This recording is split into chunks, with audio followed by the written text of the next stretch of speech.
Buffs Nation, what is going on? I'm out of my work clothes. I'm chilling again, and I am very grateful to have Andy from Buffs Overload here to chat everything Colorado tonight. How are you doing, Andy? Doing well. Always love the intro when you start your live streams. Hey, I try to bring the energy. I try to Yeah. get people excited. I mean, we got a lot of interesting things to talk about. I know with the title that I had in my video, I thought that it would be great to talk a little CU history and kind of get your feelings right now on where this rebuild is at Coach Prime's job that he's done so far. Of course, everybody that's chiming in or coming in, you're watching, hit that like as we get started. Let us know who's watching in the comments.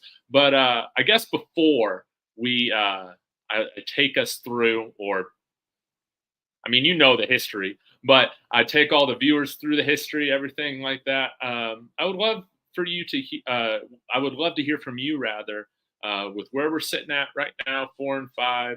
How would you rate this first year for this rebuild right now with Coach Prime? Positives and I know everybody, including myself, we're talking areas of growth, but maybe we can touch on those a little bit too before we Sure. dive into this.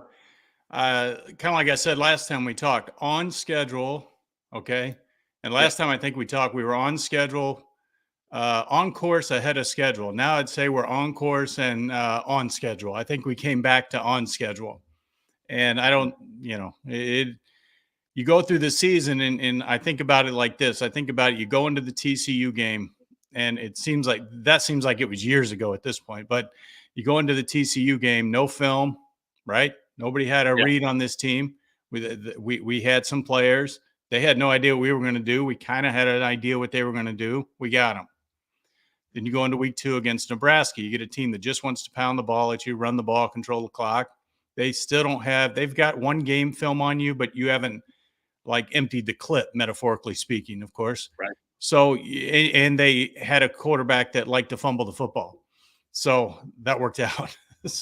Okay. Right. Then that third week against Colorado State, when they had the week off running into that game, people forget they had the week off. They had a whole extra week of practice getting ready for that game.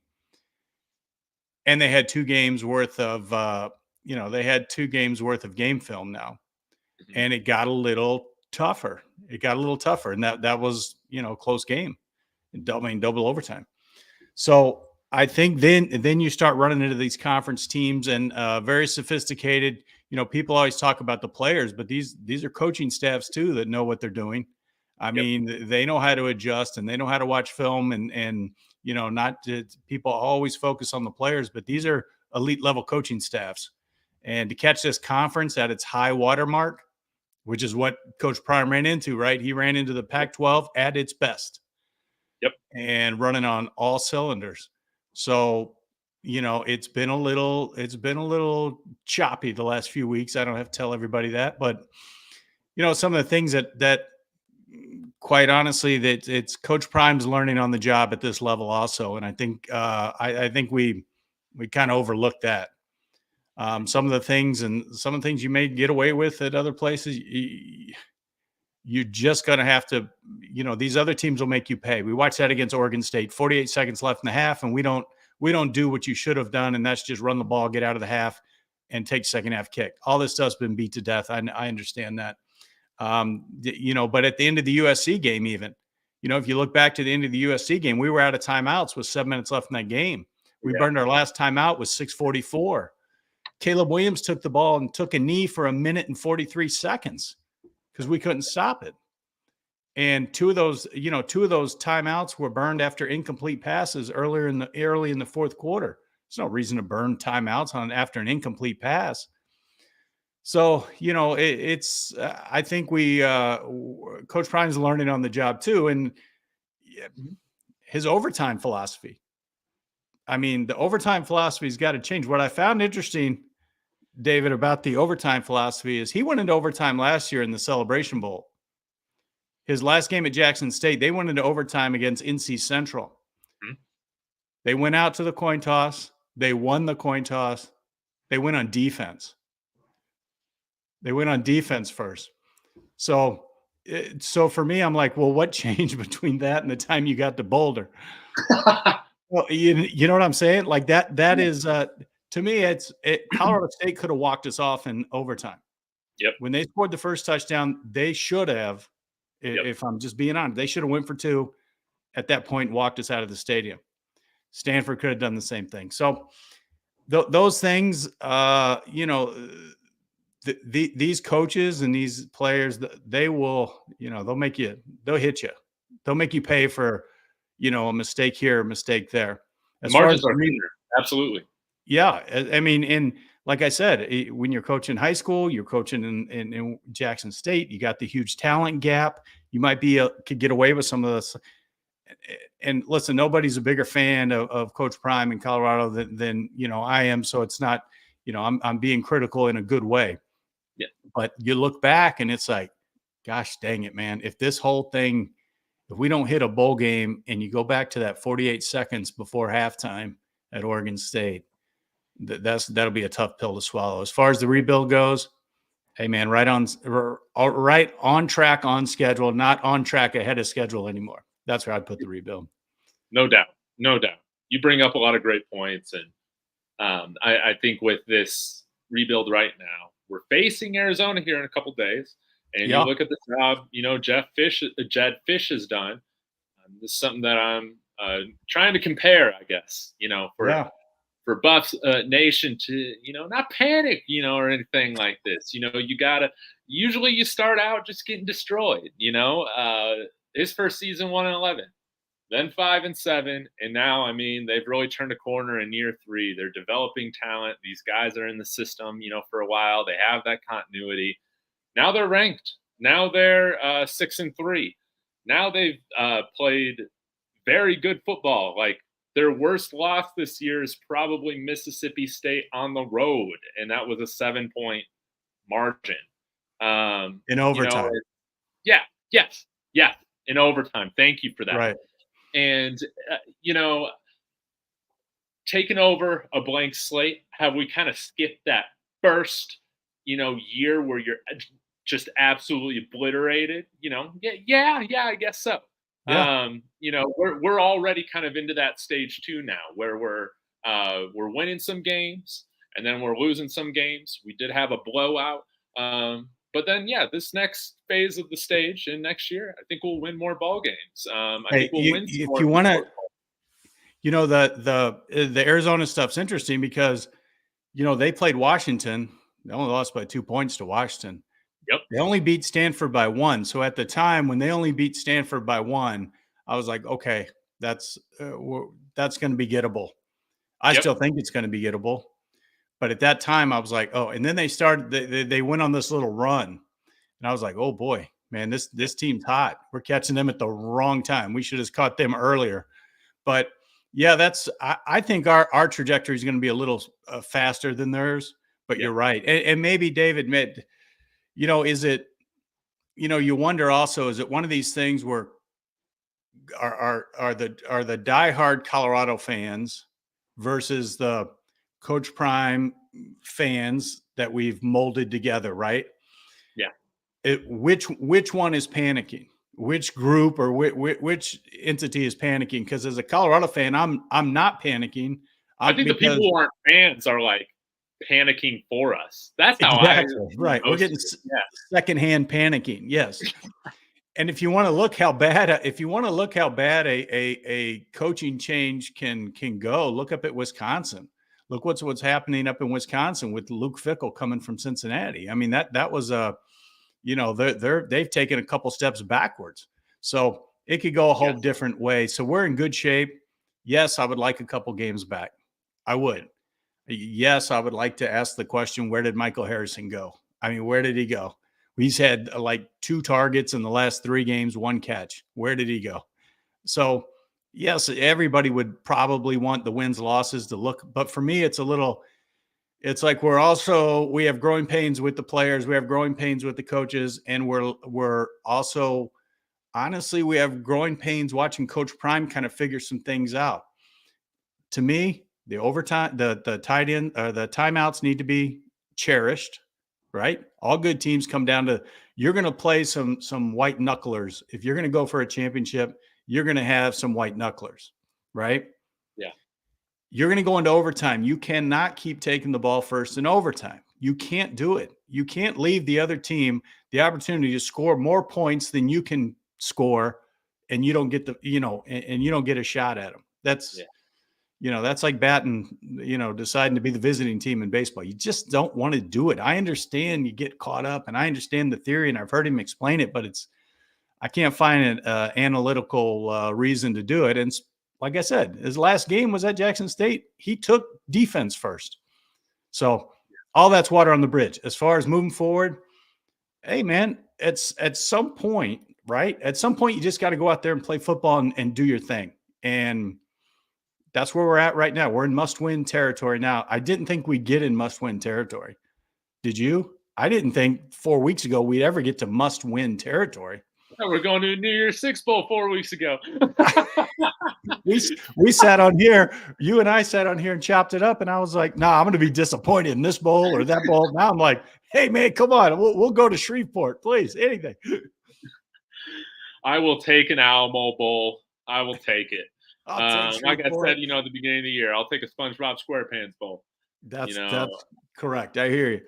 But what? One thing also, and I'll let you go, but there's 7 teams already qualified in the Pac-12 for bowl games. Crazy.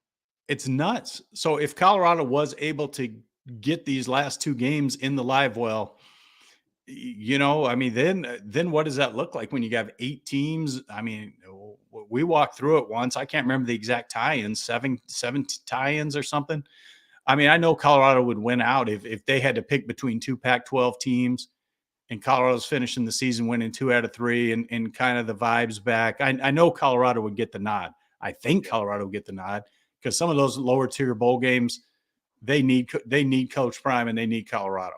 They need the viewership, man. They need the viewership. They need they need the 100%. So I think we'd win out if we got stuck in that scenario. But like I said, I almost feel kind of guilty the way we talked a month and a half ago about the bowls. I was like, nah, don't feel guilty about it all. It's all about riding the emotional wave. That's that's what makes it fun. Yeah, I agree.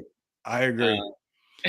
Yeah, I love that black and gold high, man. When we're winning and you just feel invincible, man. We need some of that feeling back. Hopefully, man. Hopefully that starts with an upset win this week against Arizona. But maybe the Upshaw stuff coming out of Arizona. Maybe that's just the little. We need maybe this team just needs something to play for. Maybe they need that. They need that little kick in the butt to maybe that's what they're built on. Let's see. Yeah, I know it must be tempting, man. When you transfer out of a place that initially brought you in, and then you're balling, this whole year, 7.5 sacks. I bet it must be tempting, to run your mouth. I just don't know why you want to poke the bear, man, when you're going in as the favorite anyways. I was excited about getting that kid when he came up on the portal, just a Michigan guy, he's a big, strong dude. And it's like, what happened? Like, why didn't he stick? Like, then he goes down there and tears it up, but that's okay. I mean, that's, it's not for everybody, as we've talked about before. This thing isn't for every 5-star and 4-star out there. No.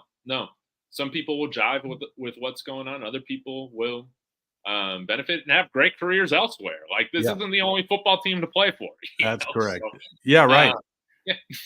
I think sometimes people expect this is the only place to be. This is obviously the right, but it's like, man, there are a lot of places to go, and everybody's different. So there's plenty of different places where that might fit you better. But I think Colorado is bringing in the right guys. For the most part, again, when you flip over an entire coaching staff and flip over an entire program within a year, and only have one cycle to fill all the coaching staff positions and the roster spots, not everything is just gonna fit together perfectly, man. When you're just No, I choosing mean, the available you got. pool in one side, I think we've done pretty well. I think we've done great. I think we've done great. I mean, for even Shador to like I said, I catch so much heat when I say this, but even Shador to make that step up to Power Five conference, and I know we heard all the talk at the beginning, but you can see now, and I'm sure he feels now like the difference. And Yeah. whatever's going on with that offensive line and the coach and everything else, gotta fix it, man. I mean, it's just got to be dealt with. That's it. And unfortunately, there's only one way to deal with it, and that's an offseason, some sort of reboot, and some portal guys. Yeah, yeah, no doubt, no doubt. I do want to shout out Slap Happy really quick. Our USC fan that's always here in on the chat. Appreciate that very much. We love doing this for you. But Hey, I and think. Oh, go ahead. one other thing. I mean, we can catch that fire back. Yeah. We can catch that back. And if that Upshaw stuff is what starts us fighting or bands together again, I mean, if Bitcoin can come back, we can come back. Okay. Oh man, I love it. Man, I absolutely love it. Yes. Man, I hope Bitcoin goes back up, man. Got to pay off this graduate degree. But Right. no, man, this It's is all great. good, man. I mean, I understand why people. I understand why people got what they got. I got a little bit. I'm not gonna lie. I got a little bit like that. I got a little frustrated right before Yeah. halftime. Oregon State. That just pissed me off because it was like some of the things are like unforced errors. I mean that or forced errors. That was an unforced error. There's no reason for that.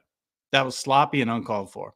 And I understand it's I've heard all the. It's just not winning football. So you want the kids to play winning football. You want everybody to buy in. You want it, then eh, let's do it everywhere. And Yeah. that needs to. Hey, it's fine. I'm excited about this weekend. I'm excited to see how we'll match up with them, and I want to see us match their energy because that's a hot football team. That's not a team that's limping into Folsom. That's a team that's running on all cylinders right now. No doubt. No doubt. Um, Hey, I, what I I haven't had a chance to talk to you, but what's your take on the whole Sean Lewis, Pat Shermer thing? What's yeah, your take? let's talk about this. Yeah. Break this down a little bit. That's great. Um, I don't know. I feel like my opinion has definitely kind of developed. I think over the last week or so. I think, man, like I was real pissed off. If I'm being honest, Andy. Like with coming out on the bye and seeing um, the game plan and the play call selection when you have 2 weeks to game plan that that sort of strategy was in play calling was inexcusable to me. It was absolutely inexcusable. We didn't see any new wrinkles, formations, Right. anything like that to protect Shador at all. And like it was ugly again. Like I know you're from St. Louis, so I Yeah. might get myself in trouble with you, here. But I mean, uh, you know, man, I hate baseball, man. And Yeah. there were points where during that game in that second half, it was just so hard to watch him get hit on essentially every Yep. drop back. That man, Yep. like, yeah, I was flipping over between baseball for a little bit, man. Decide, man, am I going to keep watching this game or not? Am I just going to watch the World Series? Yeah, it's that to me was absolutely inexcusable to see the offensive line play as they did, to see the play call selection, everything. It was inexcusable, and so I wasn't surprised to see that that a change was made. I was hoping we'd see a little bit more difference last week in terms of play selection and run pass ratio. That really didn't change. I think Shador was hit less. I think we called more quick passing plays. Yeah. So that's at least a positive, but we didn't run the ball with any consistency or commitment. And I'm hoping that some of this Pat Shermer NFL experience will show this next week, having more time to put in an offense. And yet, Pat Shermer doesn't exactly run the ball much either. Saw No, that I Denver. agree with you, and that's what my next question to you was going to be. What was the difference you think you saw with Sherman? I thought we'd come out in more of a pro style offense, and I've said this before in some of the chats. It's like, if you have a pro quarterback, let's run a pro type offense. Yeah. As far as like let's get the tight end in the mix. Let's maybe have a running plays that are actual running plays, not where everybody's trying to figure out whether we're running and passing it at the last second. More downhill running, more okay. This is a running play, no matter what. Strap it on, lineman. Let's go. We're run blocking. We're not run pass blocking. I thought we'd see more of that. So but I mean, I don't know. Like, I don't know if you have in the middle of the season, do you have the time and to kind of reorganize at that level, or do you have to just stay with the framework you've got and try to just call some different plays? I don't know. Yeah, I think we'll find out our answer here. Hopefully, here, some answers this season, because I think if we do see that run pass ratio adjust over the next few weeks, we get our answer to somewhat up to what was happening behind the scenes. But again, we've seen Charles Kelly make adjustments. We saw that. I mean, this defense really turned the corner after the bye week, and there's kind of been some big questions with certain parts on this offense. They're all connected to Kent State, like all three. the offensive line coach, the coordinator coming in here, not making any adjustments. And then again, and I hate to call it out, but it just made it like, I'm not going to sugarcoat it. I'm going to give you my perspective from my channel. But again, at the Power 5 level, there just is not a place to be starting anybody that's 280 pounds. I don't care how scrappy you are on the inside. You're just not big enough to play at this level. And I know that's probably harsh. You can disagree with me with that, but I don't understand who's making that calls when you got guys 310 pounds sitting on the bench, but they're not communicating at all. It doesn't matter with who's in there. They haven't been communicating. They haven't been passing off, running stunts on this team has given us all sorts of issues. But I outside of that decision with what's going on at guard, I think it's just more of a coaching issue. I don't think this line is as putrid as they've performed sometimes, and I'm probably in the minority on that. No, I think you're right, because they're nothing about their resumes coming in here would suggest that. Although I will say, Tank was a slow developer at Colorado. Like, I remember when they recruited him because of his size. I remember seeing his size and thinking, this guy's a giant, but he wasn't rated high coming out of high school. Yeah. And I remember I was waiting to see him, and I didn't see him early. And then he came on last year, but so I don't know, but sometimes I watch him and it's like, dude, let's go, throw a punch, do something. Like, the ferocity of that group is disappointing. Yes. It's disappointing. Just the sure, and they've talked about 100 times on different channels, and they're 100% correct. Like, Shedeur gets smoked. I want to see somebody else get smoked. I want to see, take your 15-yard penalty and smoke a kid at the pile and just pick up Shedeur and say, I got you. We'll make that 15 yards up. That mentality. So that part has been, I think everybody agrees, that's been disappointing. But to your point, like that's kind of hand in glove with the play calling. Like, if you give that line, hey, this play is a full run play, smash the dudes. We're running straight ahead. Let's go. Not, is he running RPO back there? And am I in, can I get downfield? Can I not get downfield? The aggression I think they could have helped the aggression with the play calling, but we'll see how it Yeah. all plays out. And again, like when I see like a consistent theme, I mean, you're telling me everybody on the offensive line, like, we're saying them as like a group, like they just don't they don't have that dog in them. You can coach some level of aggression and tenacity. And that's why it's like, that's why I want to blame coaching. And I think it's, it is something that I should have realized. It was a missight on my end. But I mean, we've had a ton of recent offensive line coaches come in here where this is like their biggest step up they've had in their career. Right. Good results. I know what you're saying. Yeah. Joel Boyle's the same. Right. The same dude. The same case. Yep. Where this was like the promotion was too much for him. Like nobody will know, but I mean, I'm assuming that was that was not a package deal, but it was a suggestion from, Lewis, like, hey, how about bringing my guy? And it would make sense, right? You're going to put in the offense. I got my guy with me. Let's do our things. Is there because this is how I feel. I feel like it's it feels like kind of one of these gimmicky offenses that may have worked at some level, but doesn't work at this level. Like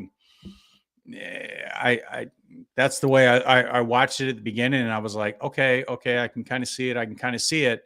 But then when it didn't evolve and you kept running the same however many plays, and there's tons of film on you now, and there's bad dudes on the other side, and there's bad coaches on the other side, bad in a good way, dude, they're gonna crack this code. Like, yeah, I think that's exactly what happened. And you got to read between the lines with people who are much more connected to this program that have a microphone. I am not one of them. No, me but neither. I will point you towards them. And one is Joel Klatt. He talked recently about what's going on, and he's like, he doesn't go out and say it, but he says it, from my perspective, I imagine something like this has happened. Right. Where he kind of sets it up like this. But basically what he's saying is that, like, this has been a conversation with Sean Lewis about making schematic adjustments for weeks and weeks and weeks. We didn't see that. His final chance was against UCLA. Comes out, lays the same egg, and that's where you see the adjustment made after. I guess you could argue that it probably was, at least a week too soon. It would have been great to give Pat Shurmur some more time to get in there and do his thing. But I understand. Coach Prime has let his coaches coach, to the disbelief of some people. I think that it's clear that he has allowed his coaches to coach. They all talk about that. And that's when because the results didn't change, he had to change, eventually who was calling the plays, as well as getting somebody in there to coach the offensive line. Pat Shurmur is also now the co-offensive line the co-offensive line coach. Because people aren't talking about that. Okay. Now, why are they still in the building? I don't know. You brought up an interesting point that I think is the key to all this. Okay. We've watched the defense evolve, get better, adjust, multiple people moving in different multiple players popping in and out of the secondary, the linebacker rotation, the defensive front rotation, right? We've watched that defense go from kind of a liability, right? Early on the season, it was like the offense was ahead. Yes. The defense slowly adjusted. Charles Kelly didn't come from Kent State. Nick Williams didn't come from Kent State. Big Sal didn't come from Kent State. And I'm just saying, to your point, like Coach Prime might have had it in his mind, like, I'm coming up here, I can make this jump. This dude's a head coach. He's rolling a good offense at Kent State. He can make this jump too. When in reality, when you get to this level and people can scoff at it, I know the primers, as I call them, they scoff at it all the time. And it's like, it's just a different level. I don't know what to tell you. I wish it wasn't, but it is. Okay. Yeah. It's a different level. So you're watching one guy who's been at the top of the top, make his adjustments and understand the adjustments as we go along. We're watching another guy, to your point, who this is like a dream promotion. This is like a dream promotion, and they kind of they shrunk when the heat got on. They shrunk. Where Kelly's been in the fire, he's elevating. So moving forward, I'd probably almost guarantee that if we get a new coordinator, which we obviously we're going to, whether it's Shermer gets elevated, whatever, or it's somebody coming from a big school. And I think that O-line coach is going to come from a big school, or I've heard Munchak's name thrown around out there. That seems to make some sense. It seems to make some sense. Just get somebody in here that can coach, that has proven success doing it. I think, again, if you just look at the position coaches, like on defense, I mean, I don't think that they've made an excuse for having an undersized front seven, and you've seen that front seven play better. Yes. But again, my guy Rawhide Media always brings this up. Bill Boyle told us before the season that this offensive line is weak. I hate that mentality. I don't care if you believe it. The fact that you're coming out there saying that, in my opinion, you're covering your butt, because you can't coach these guys to where they can elevate their performance. And we see all the other position coaches, you pointed it out, all the other positions I feel like have done very well. We look at our offensive line, that coach came from a G5. Now, I'm not saying that all these other coaches, like there are plenty of coaches that make that jump from G5 Sure. To then making their careers, right? Usually has to happen at some point. But the unit struggling, the lack of its schematic adjustment, the offensive line, the lack of improvement, progression, regression, you could argue, they're both connected to Kent State. And I think you've got to impose, as a coach, you can see Charles Kelly, he's imposed his coaching will on his group. Yeah. He's imposed his system on his group. I don't see that from the offense or the offensive line. I haven't seen it like the coaching take over. I can see Charles Kelly's coaching taking over at this point. Yes. I can see it taking over. I can see it changing. So, yeah, I agree. But that's why I say that the next group that comes in, the coordinator or the offensive line guy or the package, whoever they bring in together or don't bring in together, they're coming from a big school. I would, or the NFL. I would be shocked if it's anything else. Because Coach Prime's got to be thinking, I got a 3-year window. That's the way I look at Coach Prime. He's on the same clock as everybody else. Yes. This idea that, hey, it's Coach Prime and everything's hype and blah, blah, blah. You don't win enough football games, you're going to be out there with everybody else. And he knows that better than anybody. Yeah. No doubt.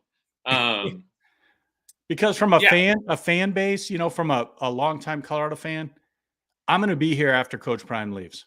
I'm still going to be in the black and yellow. We may not be doing podcasts together, but I'm going to be here rooting for Colorado. I can promise you that, because I was here 30 years before he got here. I'm going to be here, God willing, 20 years after he leaves.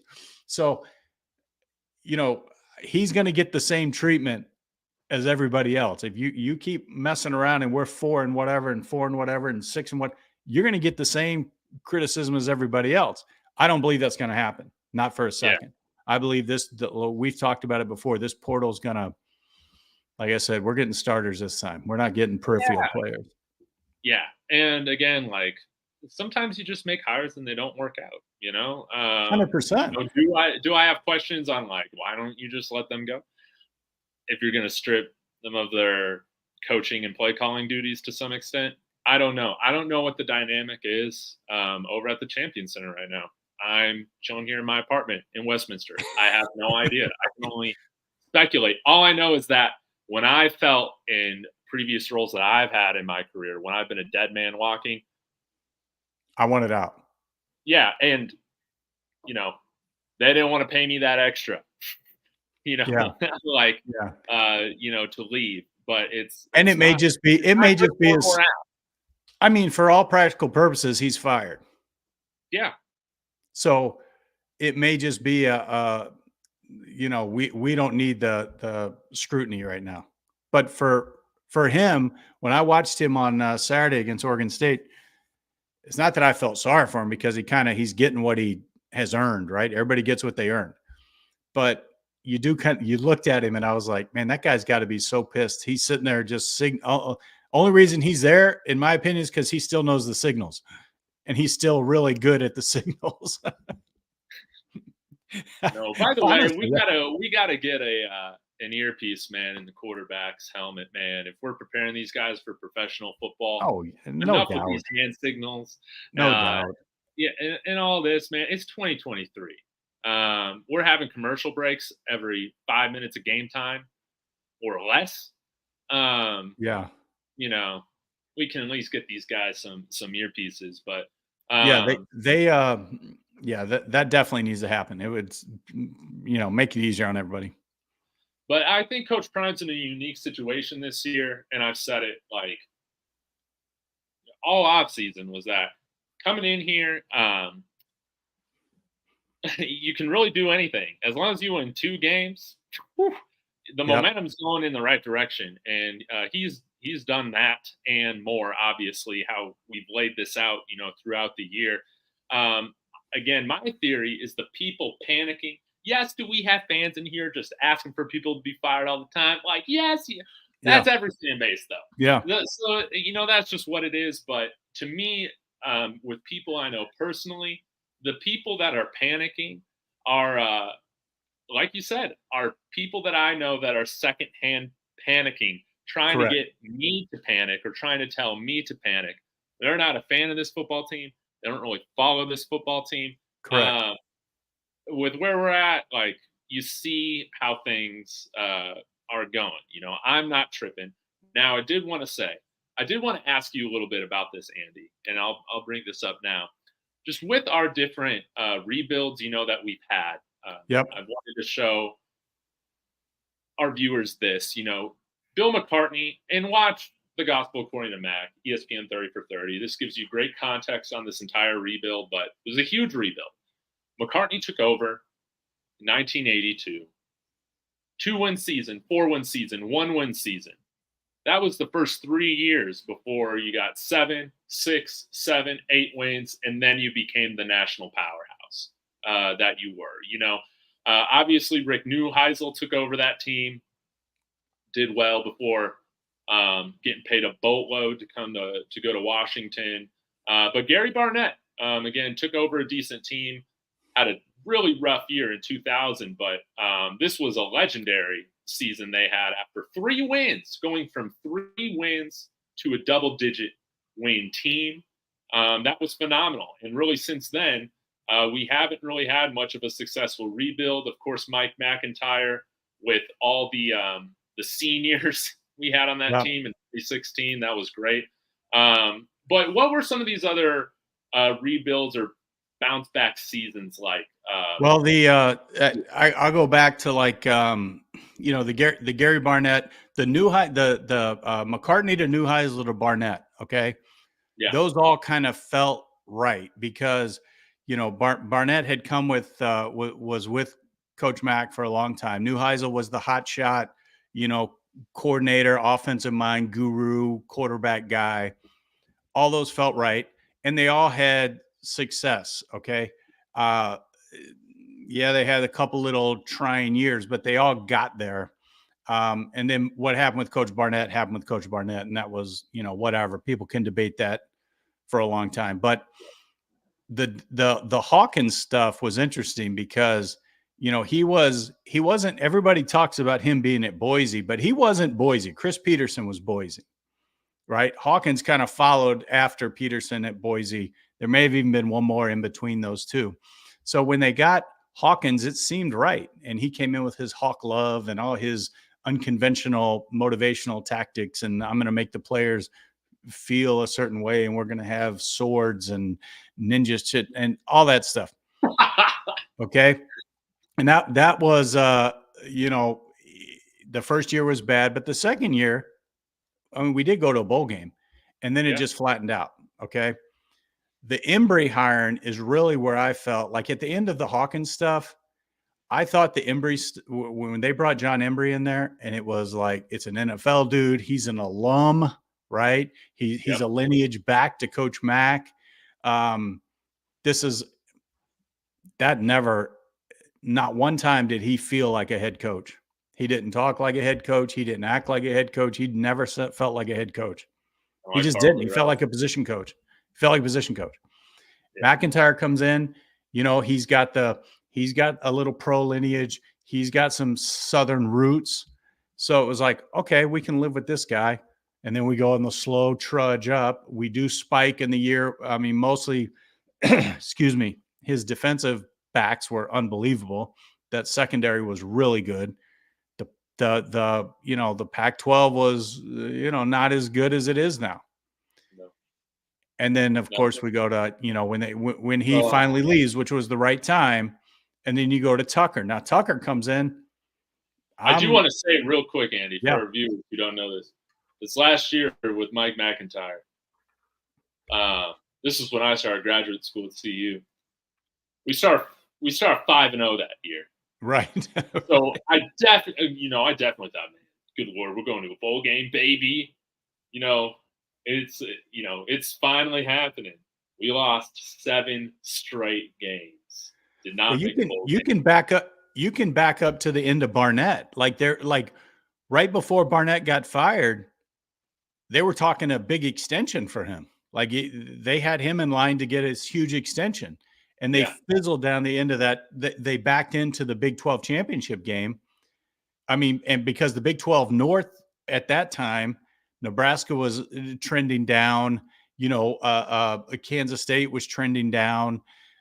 They got to win the North, but the South had the Texas teams in it. And it was always like, okay, that's all well and good, but you're going to go face Texas next and Vince Young, and they're going to smoke your ass. But But before that, in that 2005 season, before all the scandal and all the stuff broke loose on him, they were talking extension for him. Yep. Don't even put that Hawkins picture up there, man. That bowl haircut, I can't deal with that. I can't deal with that. So he's still coaching somewhere too. So is his son. Yeah. His son's coaching too. Cody Hawkins. They're in the big sky. Yeah, they're out there doing their thing. But then when you come back down through, you get done with the McIntyre stuff, and Dorrell, you go to Tucker. So Tucker, we've talked about before. I thought Tucker was going to do it. He had his recruiting was building. First year, he's bringing in dudes, and it's like, okay, we're flipping guys. Like we flipped Gonzalez from Purdue, and now he was a first-round draft pick or second-round pick, whatever he was. Rashad Clayton, man, how big of a deal it was that he committed to us, and then we never. Rashad Clayton, that 4-star running back. Oh my God. I was hanging on that as bad as I was hanging on McCaskill. When I was watching his video, I was like, man, we got Clayton, man. That's big. I haven't been that disappointed since Darrell Scott, but that's for another day.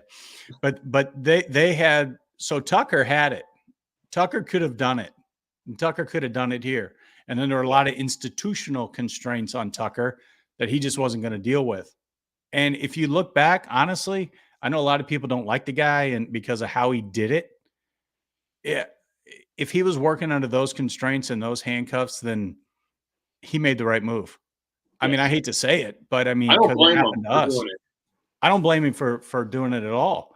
But Tucker had it, like the momentum was building. You could feel it. Yep. And the players he had and the players that he was getting and his recruits, and we were on the right track with Tucker. And then Darrell was almost like, man, we're shopping off the bargain aisle here. Get Darrell. He's a Colorado guy. I think Darrell got the job because he said, I won't leave. I think that's really it. I don't think there was really anybody interested in this job either, because you had the academic restrictions. You had the transfer restrictions, and heck, okay, so Darrell does what he does, and Darrell's just hanging on, like, because his recruiting classes are terrible. He sticks with the quarterback too long. Brent, what was his name? Brandon Lewis. He sticks with Lewis too long. He can't pull the plug on Lewis. and you just felt that he was just there. Yeah. You just felt that he was just there. And Lifeless. the whole thing just went south. But through all these rebuilds, let's understand that's like talking about a cassette tape versus iTunes. Like the times have changed so much now. We don't have to wait on these rebuilds anymore. These things at every school better happen, and they better happen fast, or you're getting walked. You're going to walk the plank. TCU big time flips. Sure. From one year to the next. Sure. What I'm noticing, and Coach Prime, to get Coach Prime at that time for everything to line up, because he is built for an era like this.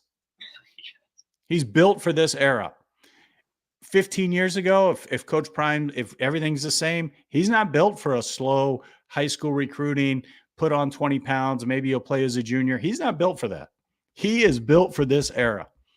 And for us to be in the right place, which is crappy, at the right time, and at that level of desperation, which is what it was. Let's just be honest. Yeah. It was going to take a desperate program. Not that it wasn't the right shot, not that it's not a good move, but it was going to take the right AD to be as desperate as Rick George to pull this off. And he's here. And it is what it is. But nobody's equipped for this time. Now, I say nobody. I think one thing that we forget, because we get in our silo, right? We get into our Buffs echo chamber. There's a lot of good coaches out there who have deep connections also. Yep. And if they're sitting at certain programs and kind of leveraging, hey, you don't really want to go to Colorado, man. It's loud and it's kind of noisy and it's, they're this and they're that. You can just come here. It's a little more stable. I've said it. It's hard to look at next year's schedule and project anything. How do you project anything? You don't know who's going to Central Florida, and you don't know what the portal is going to bring to Central Florida. You don't know anything about anybody anymore. And until that portal window comes and goes, who would have thought Arizona would be sitting where they're at? Who would have guessed it? I bet the over, okay? I bet the win total. I bet over 3.5 wins. I can promise you I had Stanford circled on that, and I promise you I had Arizona circled on that. Home game against Arizona, that's a win. Stanford at home, that's a win. I mean, looking back, it's like, dang, I got kind of lucky on that, man. I'm glad we beat TCU in Nebraska. My preseason analytics didn't go very well. And that's what I'll say for all the Buffs fans who are looking at next year's schedule and like, hey, man, we're going to roll. I think we're going to roll too. But I don't think we're going to roll like you guys are thinking we're going to roll. I don't think you can look at some of these programs with any certainty until we figure out which transfer portal quarterback are they getting, right? Which big receiver is going to fall in their lap? Which we don't know until the portal closes. You can throw your predictions out the window because this is a year by year deal, man. Until we find figure out who this OC is. And we got to get these COVID kids out of the system. Right? Oh, thank God we're almost done with this. The COVID kids got to get out of the system. I mean, there's dudes laying around 30 years old. I mean, still racking dudes up. So we got to get the COVID kids out of the system. So I hope that, but like I said, it's going to be as far as comparing rebuilds, compare and contrast. Every single coach brought me hope except one. I'll admit flat out. I had nothing for the Embry hire. I was like, this ain't going to work. And then they kind of can try to convince me because he's an NFL dude with NFL ties. He's an old Coach Mac guy. It's going to be great. Every other one, I was excited, man. I was like, all right, let's go. Well, okay, I can see the positives. Let's go. And then it's just like nothing. So, yep. And they probably stuck with some guys too long. But sometimes, as a university, do you want to write a big check? Do you care that much about your football program to write a big check to get that coach out the door? Some universities are like, hey, man, just suck on that for another year. We're not going to give him a buyout. We're not writing him a check. A&M this year. Yeah, right. I read a big article about that. They're chomping at the bit to get Coach Prime. Did you see that article at Texas A&M? They wrote a big article down there about Coach Prime's their answer, they think. They got to get rid of those male cheerleaders, though, man. pass the vibe check. Like, can you imagine? Like, he's still with so much swag, and I mean, like they're just the University of Cringe, man. And yeah, How do how do schools I've often wondered, how do schools like them, Florida, I mean, I could rattle off 5, 6, 7, 8, 9, 10. How do you ever suck? Like, you got everything at your disposal, everything. money doesn't buy How do you everything, suck? man. It's a true example, because Texas A&M has that old money, Yeah. and yeah, it's true, man. You can't buy championships. You still have to hire the right people and bring in the right people. You gotta bring Um, yeah, you do, and I think we're getting maybe we're getting a lesson in that right now. Like, maybe we missed on not only a couple players, but we missed on maybe some coaches, and it's okay. Next year, you got to go back in time. Like, you have to go back in time sometimes to understand where we're at now. And one of the things was, why would a why would a player leave an established program to come into a startup? Why would you sell all your Google stock for an IPO? I mean, why wouldn't you? You're going to go to something that's tried and true, right? If I'm coming out of Georgia as a grad transfer, I don't want to go mess around with that Colorado rebuild. Send me to Oregon where they're, running hot already. So at that stage, I think we did one hell of a job organizing a roster based on the unknowns. Okay. So what I'm banking on, and I think everybody's banking on, is we showed you. We showed you what we can do. We've uh, identified all the holes, and you're going to fill those holes. And then look what we've got. So at least you have a year under your belt, a track record. So I just hope they play good this weekend, man. I want this win, because I just know if we can get this one, we'll get Washington State too. If we can just get back and feel good about ourselves. And maybe it was that little mouthy Upshaw dude down at Arizona. Maybe not little, but maybe you that really dude. Gene Upshaw's kid? That's crazy. I guess that makes sense. Yeah, but that's why I was excited about getting him here. And so I wonder I think there's a perfect example of a guy who got here, evaluated the noise, because the program's noisy in a good way, but it's noisy. If you're a Noise older ain't for kid, everybody.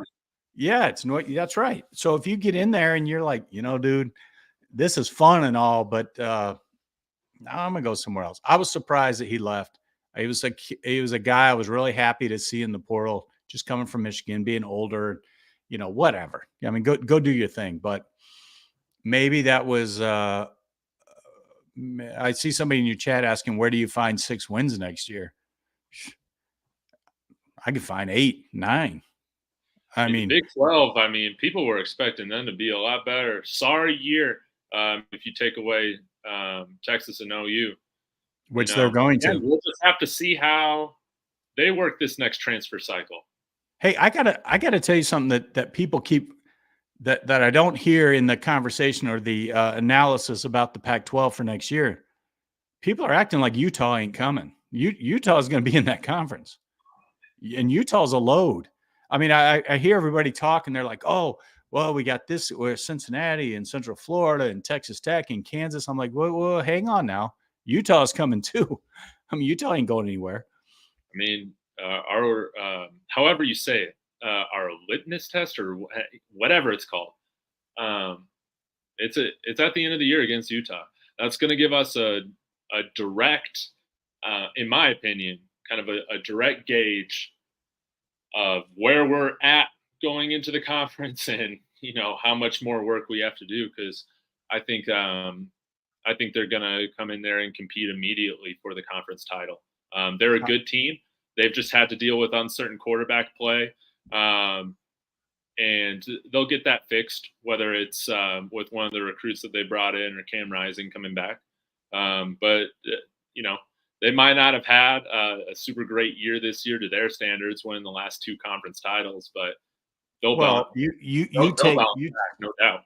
you take anybody's starting quarterback out, and let's see what happens. Unless you're Texas, I mean, Texas seems to have they don't have any problem with it, but Yeah.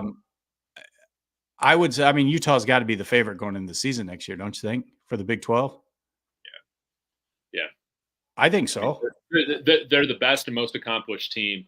And right now, Washington State and Oregon State aren't part of that conversation. So, yeah, I would No. say a lot of people were expecting Texas Tech to kind of be that dark horse in the conference this year. They haven't been that. Baylor, TCU, Kansas State, I guess they've had their moments, but also their disappointments. So it's weird. You're going into a conference right now where none of the current members are dominating the conference. So there's going to be an opportunity for any of these teams to come in and make some noise. Arizona could definitely be up there next year too. You know, Well, with you don't know Alabama. as far as like Arizona or especially Oregon State. I mean, you don't know that that those coaches don't bolt for a big SEC or a Big Ten job. Like there's already been talk. I mean, Michigan State's going to get filled by somebody. There was talk of the Oregon State coach going up there. I mean, early in the year there was talk of Sean Lewis going up there, but I don't. No, man. They saw Man. his lack of adjustment, man. And no. But my point is, this is the uncertainty now of college football. Like to make these predictions now, it's almost impossible. How do you do it? How did you know Arizona was going to be this good? You know, I mean, just when you plug and play these quarterbacks, and then they reach out and bring a couple of dudes with them, which always happens, you can flip a team in no time. You know, Central Florida could pop up. Somebody could get that job down there, portal in a bunch of kids, portal in a big time quarterback in Orlando, going into the Big 12, all yada yada yada. They could be good. Yeah, I'm trying to look at our opponents here for 2024 because I think if we fill our holes, man, like it's easy to say on paper, why we can't or why can't we do really well, but it's Baylor, Cincinnati, Kansas State, Oklahoma State, Utah, Arizona, UCF, Kansas, Texas Tech. Tell you, man, really the only schools that I'm like significantly worried about is probably Kansas State, Utah, Arizona. Not maybe Kansas. Oklahoma we'll see what their State. quarterback play looks like. I guess Oklahoma State. Yeah, but and I'm glad they're gonna have a coaching change, right? And that coach, he that was supposed to replace Gundy after this year, he left.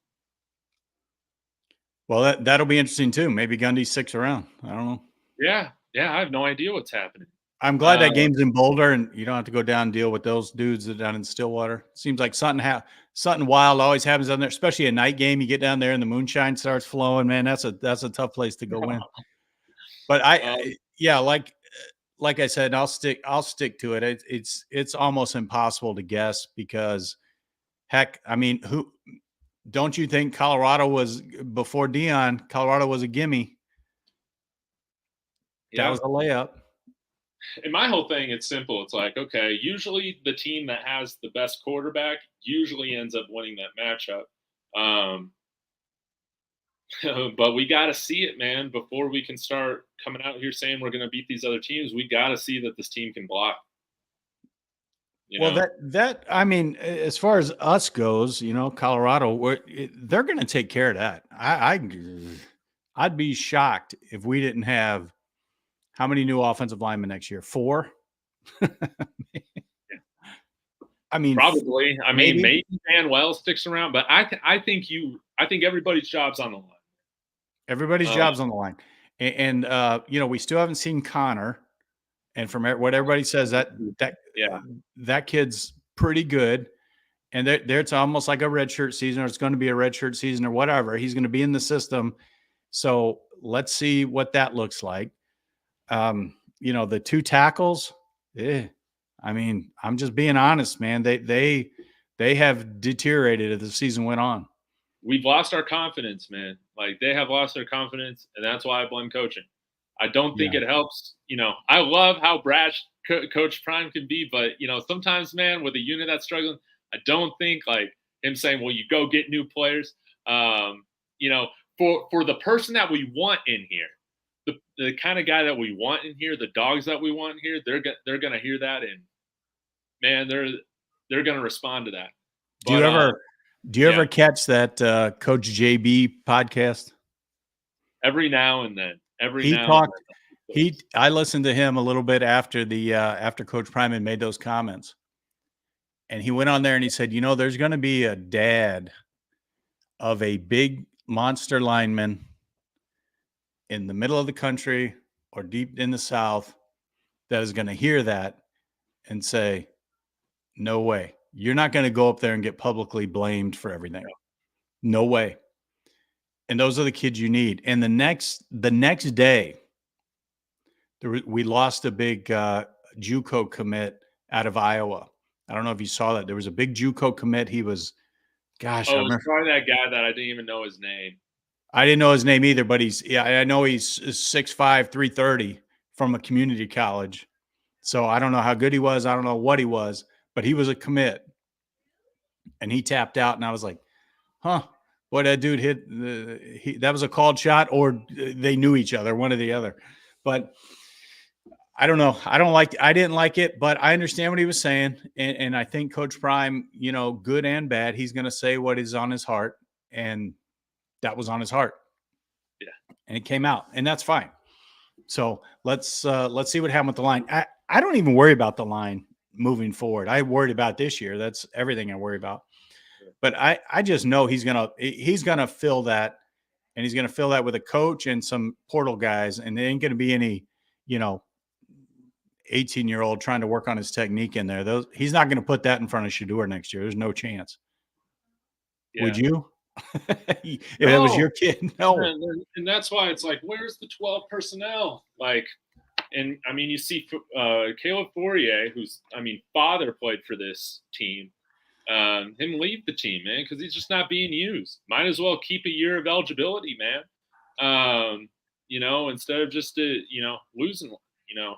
And Fourier was sneaking out there, like they were using it in some packages, and he was playing some. But again, why not make a little? Why not make the offense look more like a pro offense if you got a pro quarterback?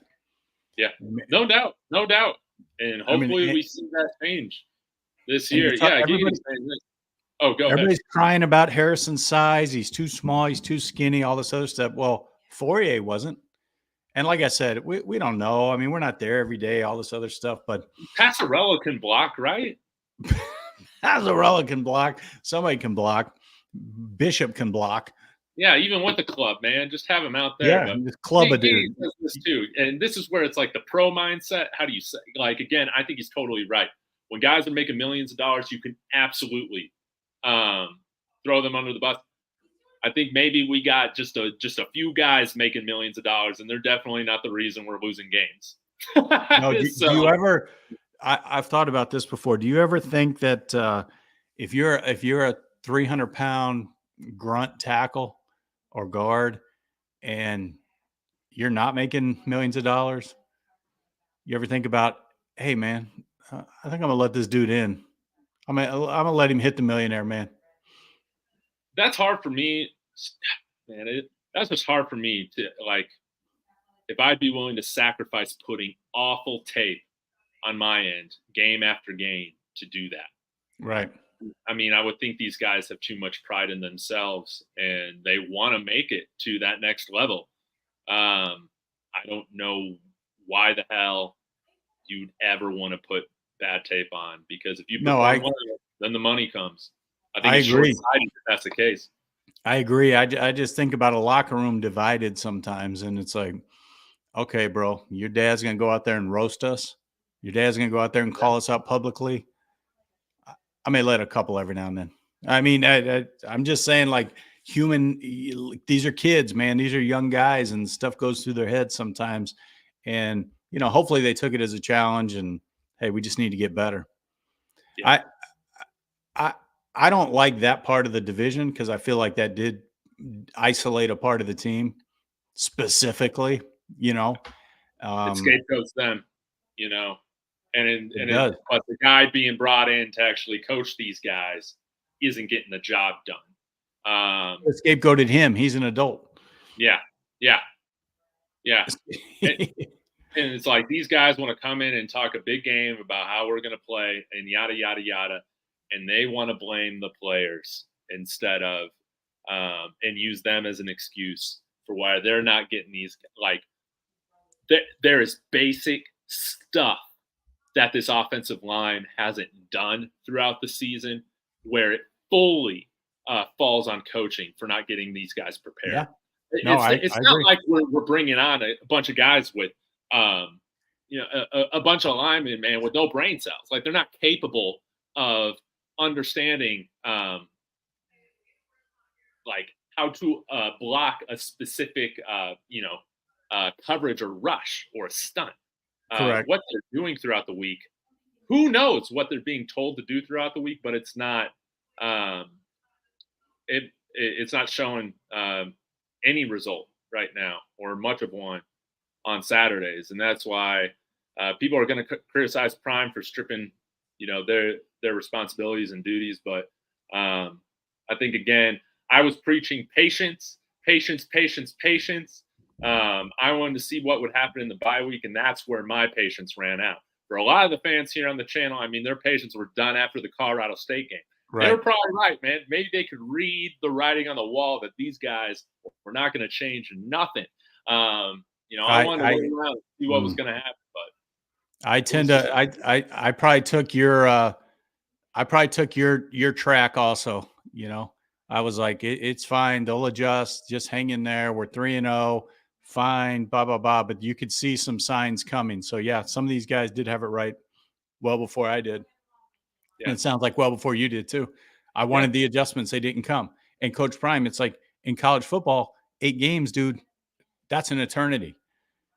And here we sit, 4-5. The white hot Arizona team coming in, one of the hottest teams in the country. And, it's going to be just like, it'll be just like this team to beat them. It'll be yeah, just like this team to beat them and get our swag back a little bit and let's go. yeah. But Let's if we go to overtime, don't take the damn ball first. Just don't take it first. Just don't do it. don't do it Because first. there's going to be a coach, I'm telling you, they're going to go for 2 and you're going to be like, well, now what? Well, nothing. You just lost the football game. No doubt, man. Hopefully things finish out for the home slate on Saturday on a positive note, man. It's I going would to. just I would love a huge win. And it's going to be a great environment for anybody that's going to the game. I'll be at the DNVR tailgate at Benson before the game, and then in section 103. So if you're there, come say hi. You'll see me in my Yo Martez hat and my Travis Hunter jersey. It's going to be a lot of fun. But winning cures all, man. Winning cures all. Girls, everything, everything, everything. We didn't used to have offensive line problems. We didn't used to have play calling problems when we were 3-0. Absolutely. It's the same gentlemen who were there, but that's how it goes. You win, and that's just it. Win, Remember and when you're a people good were coach. super pissed about winning Arizona State? I'm like, no. I've seen too many losses over the years to be mad. Never mad about a win, ever.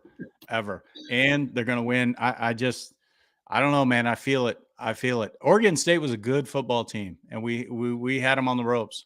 We were Oregon State's close, good, man. and they're I think it physical. was the coaching, man, that cost us that one.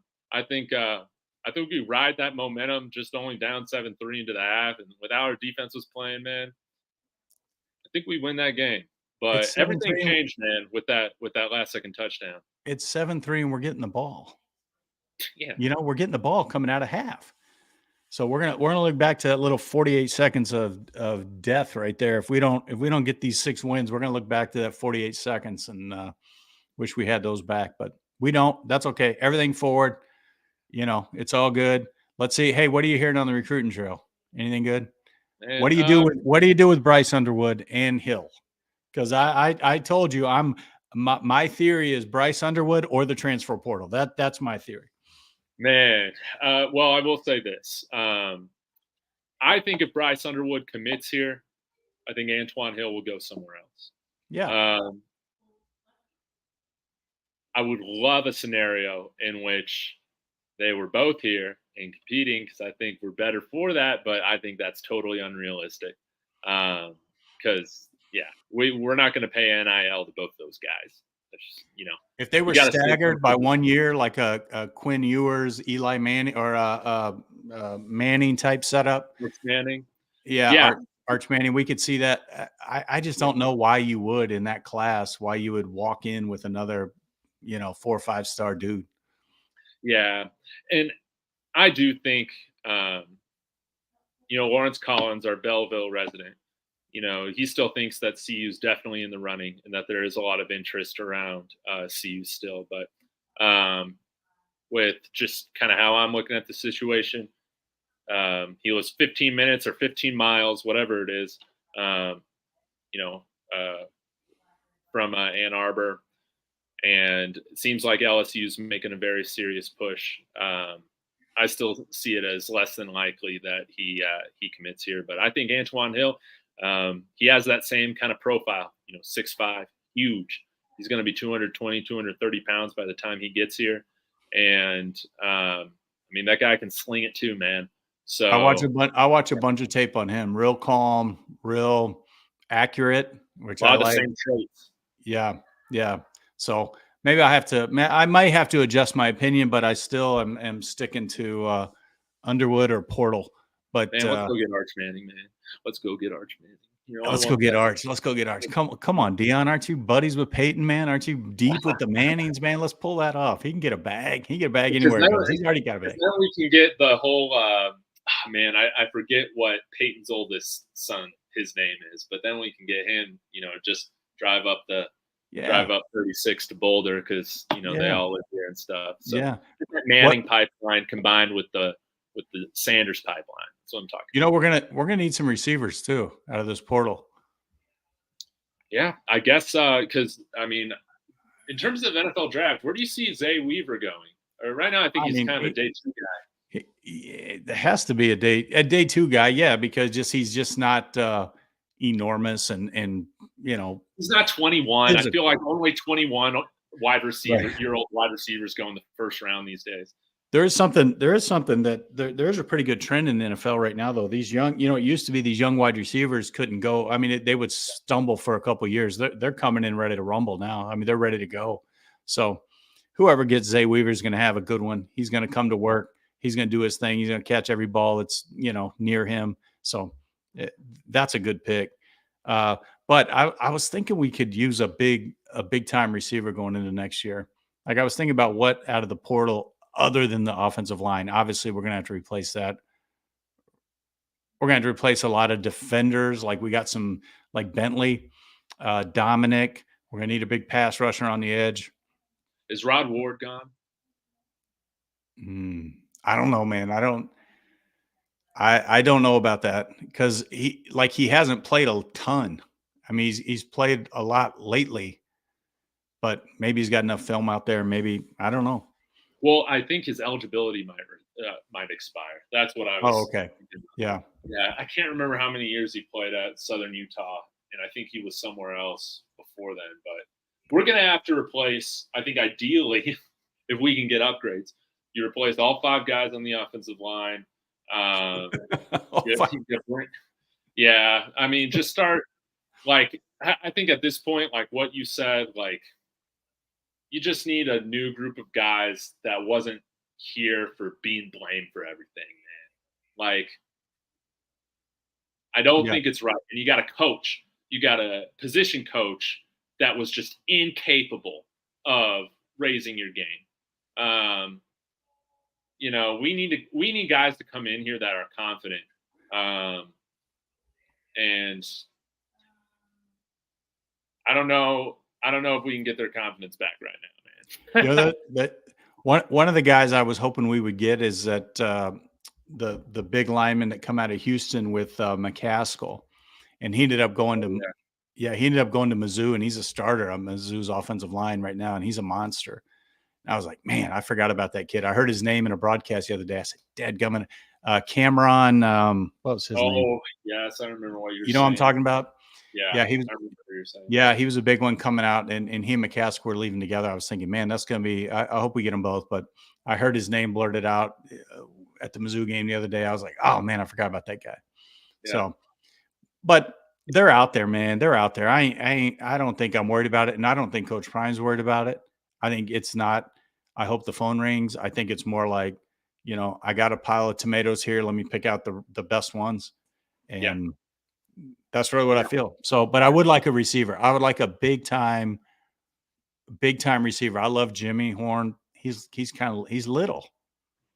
He's a little yeah. dude, Imagine having and another beast out there like a developed Omari and Miller, man. To go with Omari Miller, Travis Hunter, on the yes, yeah, yes, something. I mean, just a monster. And they're out there everywhere, man. The receivers are probably the easiest thing to go get out of the portal. I think so too.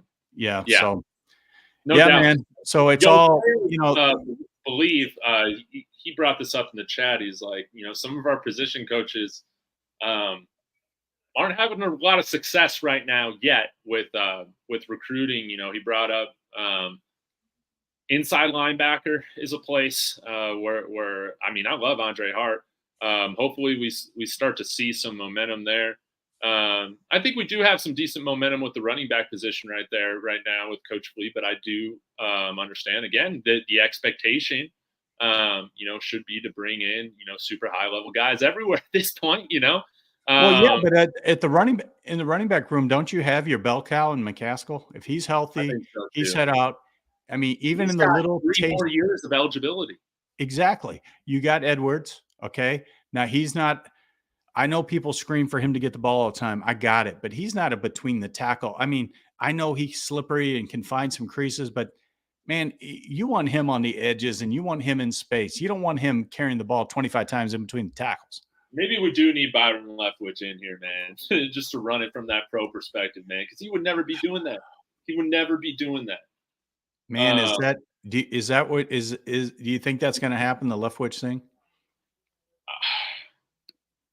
I, with how much he's been on campus, it seems like it's been, multiple weeks. Obviously, there's probably smoke to that fire, so to speak. So, Yep. if I had to put betting odds on it right now, I'd probably say that he would be the favorite. But I did a show a few days ago going over, okay, well, if we don't do that, we don't promote Brett Bartoloni from within, where do we go? Junior Adams, co-offensive coordinator at Oregon right now, and wide receivers coach. Also previously came over from Washington. Does have previous play calling experience as well, if I remember correctly. I mean, we saw how fun that Oregon offense is. And of course, it's easier when you got that offensive line, but seeing the creativity, the pre snap motion, setting up when you make a quarterback like Bo Nix, when you improve his game where Yeah. he's not turning the ball over, I mean, you're doing a lot of things right. I like how Oregon plays football. I like how they recruit. I like how they recruit Samoan linemen and football players. We need to get in that a little bit. We got one Samoan lineman player coming to visit this weekend. We need Finally. more of them. I think he would be a home run hire.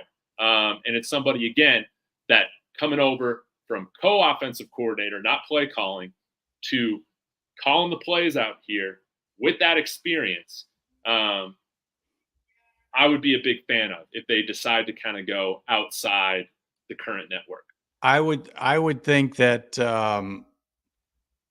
Leftwich just kind of makes sense. And I only Yeah. say that because of, well, I mean, if he doesn't get an NFL job, or I don't even know if he's trying to get an NFL job, just because of the whole Tom Brady Shador connection. It makes sense. You have a Makes shared sense. philosophy and Yeah. approach to the game, all of that. You don't Right. have to, finesse that at all. It's already there. Yeah. Yep. That one makes sense. Now, as a recruiter, I mean, I don't know. I mean, let's face it. Coach Prime's knocking down what, 90% of the recruiting? Yeah. I mean, maybe not on the road beating the streets, but if Tim Brewster goes to recruit a tight end, they like Brew, yes, but they know Brew's attached to Prime, and here we go. I mean, I don't know. That's just the way I look at it. But Coach Prime, he's not out there at the high school games. He's not doing the grunt work per se, but they know any guy who rolls up in a CU polo is representing Coach Prime, and you know, so I don't get too caught up. I'm not a huge fan of at this stage promoting Bartolone. I don't like that. I don't think that's the right move. I mean, you don't have time with Shedeur. You're going to have one more year of Shedeur. We can't do another. We can't do another on the job training session like we did with Lewis. Like I don't think there's no window for, hey, we're going to live. He's going to mess some things up, but we don't have time for that. I mean, we don't have time for that. We with need a pro in there. Huh? You're saying, yeah, we just need a pro in there. We need a pro, or we need a guy who's called plays at absolutely the highest level in pressure points where the game's not too big for him and he doesn't shrink. Just like Coach Kelly. If you watch Coach Kelly, when the game is heated up, he's making the calls. As the season went on, he got way better at it. Yeah. And that's what we need. We need somebody who's been in the heat. And I don't think he's going to play around with a question mark at that coordinator position. I just don't think he's going to play around with it with Shedeur. One more year left. If you want to elevate, Bartolone, where you bring in Antoine Hill or Underwood or somebody, hey, that's on you. But I don't think he's going to mess around with Shedeur's last season with a trainee. You're selling me. He just did it. He just did it. Just did it, and it was he looked fine at Kent State. But someone brought this up, I think, on the dnvr chat a show earlier today. How he, like people are making it seem like Coach Prime, made Sean Lewis, take a step back in his career to come. No, man, we bought him out of his however many $1,000 contract, 300,000, whatever it was. We more than doubled his salary to bring him here. Triple. Just didn't work out. It just didn't work out. And again, I think he did a pretty good job at Kent State, but just coming off a losing season as a head coach. Yeah, and I just think that this tempo offense that it used to be teams would stay in the tempo offense. That was their whole offense. Now, if you've noticed with these big teams, they'll go in and out of tempo. They'll tempo it some and they'll back out some. Chip Kelly's even evolved from it, man. Of course, right. So it was almost like you're doing something that's lagging behind. You're not ahead of the curve, and I'm not sure ahead of the curve isn't a little more smash mouth football. That's just my own thought. Like I'm not sure that's not the next wave, where hey, okay, you got the 5-star receiver and the 5-star quarterback, and you got all this. I'm going to pound you into submission and keep the ball away from you. I mean, I don't know. It's just my own thought. Georgia, Alabama. Hey, just saying they don't suck. They don't suck. They're not worrying about their 6th win. I'm just saying, I think you're gimmicky when you need to be gimmicky. When you don't have the personnel to be more traditional, more pro-like, you're gimmicky. And this whole idea of we're going to be fulsome fast, it's like, I got that. But I mean, you're also going to get. What I hate is that we didn't even. They're preaching that all year, man. And then once it's like there was tape out on us, it's like, man, we stopped doing it, man. It's like, that's how we talked at the beginning. It's like, you caught TCU flat-footed. You caught a Nebraska team that ain't very good, and the quarterback fumbled the ball all day. And CSU was the first game where somebody had a book on you, and we went to double overtime. So. I mean, and that whole time, that whole era seems like so far ago, man. It's like it happened last season. It's like we're in a different season. It does. We need that win. So I need a win.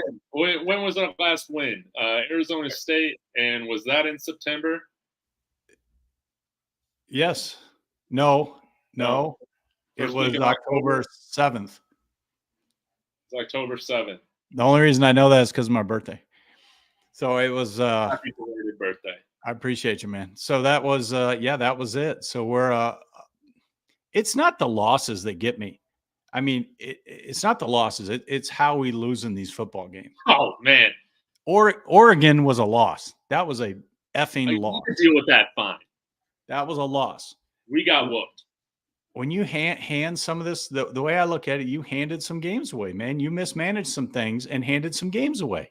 Hey, I'll I can't spell it out. sugarcoat it. Special teams, USC. That was a 10-point swing. We lost by 7. Well, and let's stay with the USC game. Time Okay. management and burning timeouts for personnel situations coming off of dead balls. Yes. Not we caught the ball over the middle of the field and a lineman didn't get up and we were running low on the play clock. I will blame coaching because I ain't gonna ever blame players on special teams with what we've seen, man. It's clear. It's clear. They play like a special teams unit that doesn't have any of their assistants responsible for special teams, and they just have an analyst communicating with them over email about what needs to happen.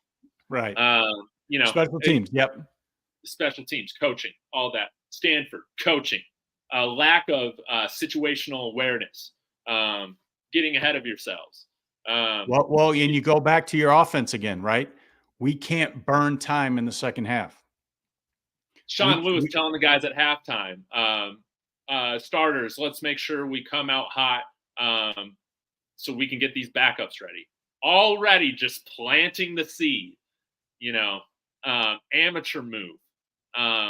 Well, and you can't, and you keep giving them possessions because you can't stay on the field. Your offense can't burn clock. Yeah. Now, I'll also put blame on our turf team, our field guys, for that Stanford loss. If we're not tripping and falling over our own home field throughout that whole second half, maybe it looks different. Oregon State was no different. Yeah. Oregon State we're shooting ourselves in the foot. We're not doing everything possible to give ourselves the best chance to win. Our field needs to change. Just go. I never see this with the Broncos. Just go get whatever turf they got and just bring it up here. I've never seen it this bad at CU. I know. It looks like a high school field.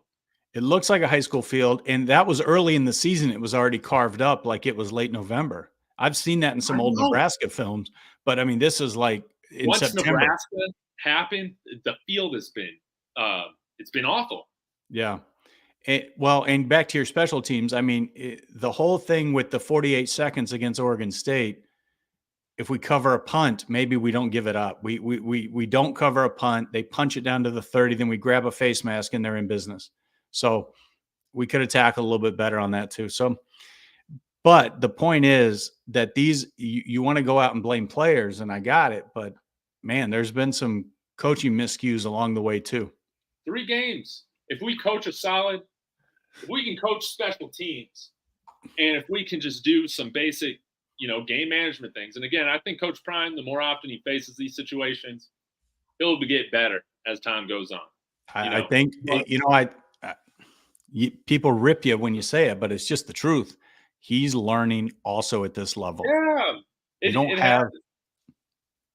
Andy Reid and Bill Belichick are still criticized. And, that Andy Reid has gotten much better, since his time in Philly when it comes to the game management stuff. Oh, sure.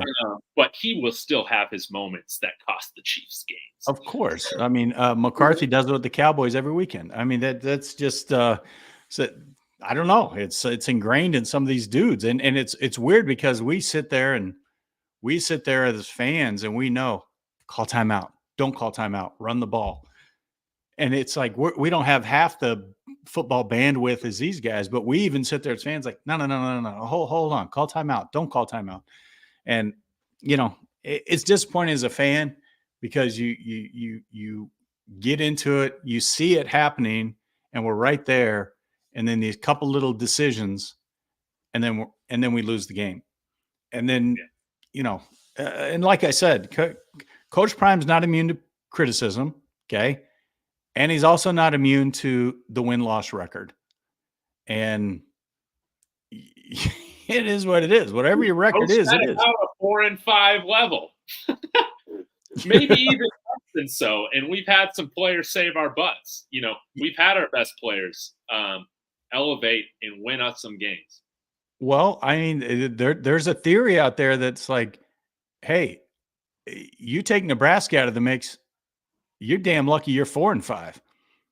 You could have lost TCU that was 45-42. It wasn't like that was a rout. Arizona State could have went the other way. Colorado State could have definitely went the other way. I mean, so you can spin it no matter which way, side, whether you're a pro prime guy or a anti prime guy or anti CU guy, you could spin it however you want. For Yeah. me, I'm excited. I know you are too, as being a lifelong Buffs fan. You're excited just about that we can even have these conversations, that we can Oh, even nitpick the offensive line, that we can nitpick the coaching, that we can nitpick to care, situational football. to care. That they're close enough to even that I'm even watching in the late third quarter anymore, Oh, so to be hated instead of forgotten. yeah. Yeah, or hey man, your little team gave them hell this weekend. I mean, you lost by 30, but in the first quarter you look good. It's like to even have these national debates, we'll take it. Oh, the fact that Colorado was talked about every day. These stupid anonymous articles, man. We got the balls to put ourselves, in front of the internets and whatnot, and Yeah. these agents, these coaches, they just want a safe base. But nonetheless, man, it keeps Colorado in the headlines, and They're going to be back. They're going to be back in the headlines this weekend. There's like what they say. We're going to win a game we shouldn't and lose a game we shouldn't. we still haven't won. Yeah, exactly. I mean, you can say maybe our win was TCU, but now that the season's played out, TCU is just not that good.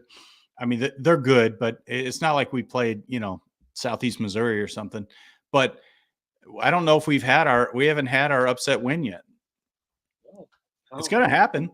And if we can get this one, I'm telling you, we'll go win and we'll go up to Pullman and win. We'll win that game. I'm telling you, we'll win that game. If we can win this one, we'll win that one. I don't want to split the next two and rely on a game in Salt Lake City, because that's going to be rough. I'm not saying we can't do it, but it would be a lot better to go ahead and finish this thing the next 2 weeks and move on. Maybe that's why Cole Becker left, man. Now you're making me think about Utah. Cole Becker, yeah, our guy. Maybe he's just like, man, the special teams coaching here is terrible, man. I got to get out of here. Maybe it was just one conversation, and he just knew. He's like, I got to get out of here, man. And we just he got out early through the end zone ever since. You could have brought in Bear Bryant, and he was leaving. I mean, there were some guys that were just leaving no matter what. They had it. Well, I mean, McChesney always walks through the offensive lineman that left. And there's a starter at Purdue. There's the sixth offensive lineman at UCLA, and there's one more he always brings up. There's three of them that bolted. State, I think. Yeah, right. And they're, it's like, whoa, wait a minute. How'd they get out of the? How'd they get out the ranch? They got coached. You know what? Yeah, good for them, because they realized they were here with a deadbeat offensive line coach. And I guess they must have gotten the message pretty quickly, or understood that this guy who was going to be calling the shots wasn't right for this level either, man. Man, you're going to have to rebrand your channel as I hate Coach OB. You're going to have to rebrand your channel, man. You're running pretty hard. You're running hard on that guy. I am. It just pisses me off, man, when you're going to tell the guys that they're too weak. These guys are too weak. Shut the hell up and do your job. Teach these guys good fundamentals, then. And take your little Kent State boy out of the lineup. Yes. Let's start with that. And I haven't said it, but it's like, again, I feel like Coach Prime has given his coaches the freedom to coach and make the decisions. They've all said that. That is very clear. Everybody wants to, the haters or the trolls are like, well, Coach Prime just plays favorites, yada, yada, yada. I think there was clear favoritism with the Kent State coaches and putting Jack Bailey in there once Tyler Brown was ruled ineligible. That guy shouldn't have even had business on this Power 5 roster just because of the lack of the size that he has. No argument. I want to say, I came out here saying in the spring that when he transferred over here, I said he was a backup level player, that he might have a first way in, because he knows the offense and the system. I got thrashed. Everyone's saying, "No, Bailey's coming in here to start. Bailey's a starter. Bailey's a starter." I think you were right. I think he came along as a culture guy. Like, He knows Coach OB. He can kind of be a buffer. He can explain to everybody Coach OB's techniques and his style. I never dreamt he'd morph into a starter. I thought he was coming over for the elevation, like for that. It is. I'm at Colorado. I'm at a Power 5 school. I've been a good gritty little, gym rat type guy. I didn't think he'd be in there every night. Yeah. So, but you hit on something too. I mean, let's not, let the NCAA off the pass with Tyler Brown either. Yeah. I mean, that was horrible. They pass shit out like candy. They pass exemptions and extra years and all these waivers out like candy. North Carolina kid got reinstated. I mean, I expected when the North Carolina kid got reinstated, Tyler Brown was going to be the next day. I thought it was going to be that clear cut. It was going to be like bam, bam. So, hey, one other thing, I know we've been on here a little while, but did you see the NCAA lawsuit over the NIL where they have pushed that into a class action suit now, and it's going to go to a trial? And they said that the if it goes to trial, the damages triple, which would put it at like a $4.2 billion lawsuit. And they said it would effectively bankrupt the NCAA, which a lot of people have speculated when conference alignment finishes, when everybody kind of, the musical chairs stop, the next one out the door is the NCAA. And these Power 5 schools are going to say, hey, we're good. We're going to manage ourselves. Thank you very much. I would love if that happens. What good does the NCAA do at all? I mean, you saw them change these stupid clock rules. You saw them, again, these exemptions, all that stuff. Whether it's against the rules or not, it's a stupid rule that in a dead period or whatever it is that you can't buy a recruit a hamburger. I do not care. I just don't care. You could hand them a Ferrari, but you can't buy them a hamburger after this date. You can hand them a bag from a collective, but you can't, they can only have this many visits. It is ridiculous.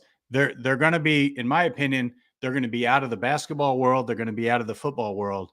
And they're going to basically be managing the Olympic sports like track and field, wrestling, soccer, like those type of sports. But I'm telling you, if you get it, you should dig in one day. And if you got a second, look into that ruling. And it was the NCAA's stubbornness where they wouldn't settle. They just knew they were right.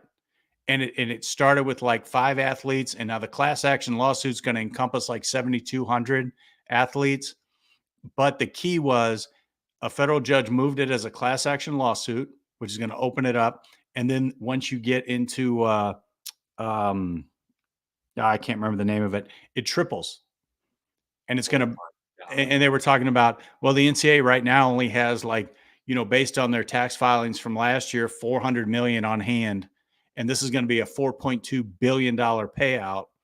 And the author of the article, I think it was on CBS Sportsline, speculated that this would effectively bankrupt the NCAA.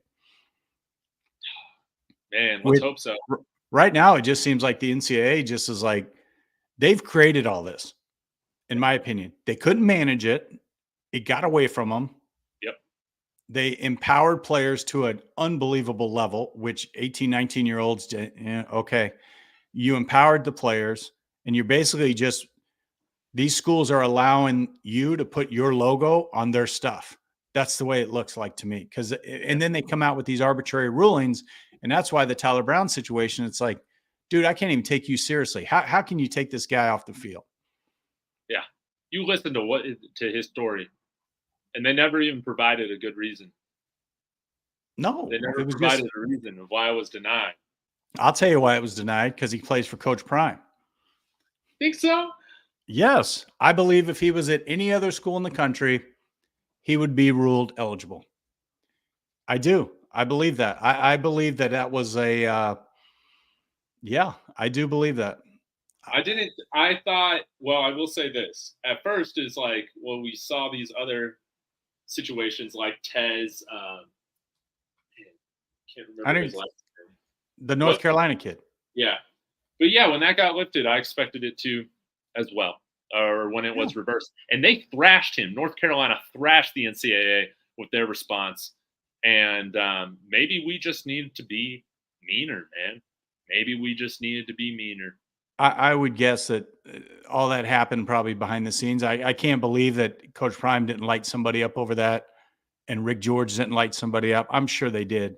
I'm telling you, it was just to me, it just felt like this is a Coach Prime as the holier than thou NCAA. We can't stomach what's going on with Coach Prime, but this is and we can't do much about it because we kind of screwed up the rules, but we can mess with him right here. That's how I felt. There was no other reason for it. There was no other reason. It was that arbitrary. So anyways, but that, you talk about a loss. I mean, that was, other than taking out Shedeur Travis, I mean, that was a big loss, man. That dude's a monster. Yeah. That dude's a monster. Now he had to elevate. I mean, he had to elevate also. There's a different level of play, but I feel like, with the lineman, that transition's a little easier than playing quarterback. Rod Ward was was an All-American, I believe, or All-Conference with where he was playing at. And same with Tyler Brown. Heck yeah. I don't think Jack Bailey was All-Conference. Say with Cam in the back end of the secondary, he looks fine. He's doing great. Yeah, Bailey. Yeah. Oh, I forgot Bailey. Yeah, your boy Bailey. Again, you aren't going to be allowed in Kent, Ohio. You better never drive through Kent, Ohio. You better take the bypass around there. Yeah, luckily for me, I don't think I'll ever be visiting Ohio unless it's for a playoff game against Ohio State. I don't think I'll ever be going on vacation in Ohio, Kent, Ohio. You certainly aren't going to vacation. You certainly aren't going to vacation at Kent. With how this whole thing has gone,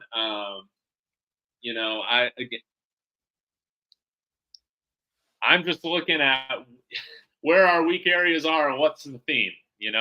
I agree, and that's what I see. And maybe time will prove me wrong with this, and then I'll change my opinion. I got more information, man. But I don't think time's going to prove you wrong. I think, I think your theory on, elevating these guys to their quote unquote dream, their next step up the ladder. At this stage, when you're built to win games right now, is risky, because there's a reason why they've been at where they've been at that level for so long. Yeah. And again, like Matt McChesney, and RK or DNVR, they were talking about this today, similar to Joel Klatt. These guys have, RK was saying, he's like, we have more access to the CU program than we've ever had before. And, RK, again, similar to Joel Klatt, was saying the same thing again, of like, if you don't think conversations were happening for weeks on what needs to change, then you're crazy. So they're not flat out going out saying this is what happened, but they're talking and saying, like, guys, like, just think about this critically. If these are people in the know, they have people telling them all sorts of things that they can't report on air or will not, because they want to keep their access. But they're like, guys, like, Coach Prime is a smart guy. He allows his coaches to coach. There just has to be an eventual line that you draw when the results aren't there. And he drew it, and we move on. And, we go get him this weekend, and then we go deal with the Cougars, and then we hang on in Salt Lake City. So let's hope we got 6 before we head to Salt Lake. Man, let's go. I'm ready to buy my bowl game tickets, baby. That's what I'm talking about. Let's do it. You're going to Shreveport, baby. Man, I've always wanted to go to Shreveport, man. I need some of that good Southern cooking. I'll tell you what, I need some of that good Southern cooking where they put the seasoning on the food. So I need it. So, Andy, thanks for staying late with me for so long. I appreciate it. Before I let you go, let my viewers know, you got any interesting videos and topics coming up soon that we should keep an eye on? I got one we kind of talked about just kind of learning on the job, where Coach Prime, he's kind of learning on the job. And I think that I think that's true. And it's, he'll never admit it. And the people around him won't ever admit it. But it's from just evaluating it after 9 games. And it's like, he's kind of feeling his way through some things too at this level. Yeah. And, I know you played at the highest level. I mean, there's no doubt about that. But these coaches, these players on these other teams will make you pay if you don't do, I'm all for taking shots and chances and being risky at times. I'm all for that. But there's some couple times where it just hasn't paid off. Yeah.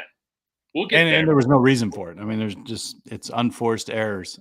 Yeah. If Alabama and Georgia are playing defense first on overtime, then you play defense first on overtime. Exactly. So that's it. Yeah. Well, thanks again, Andy.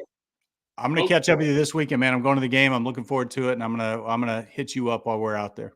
Let's do it. Find me at the DNVR tailgate, section 103. Big shout out to everybody in the chat. Slap, Happy, DB, Sharon, Yo Creo, I believe.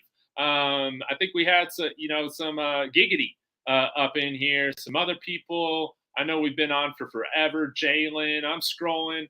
I think there was one more that I wanted to shout out. Yeah, Michael, Slap Happy. Y'all be friends. Y'all be nice to each other moving forward. Y'all are cracking me up. But I will see you guys tomorrow. And as always, go Buffs. Man, this was awesome, man.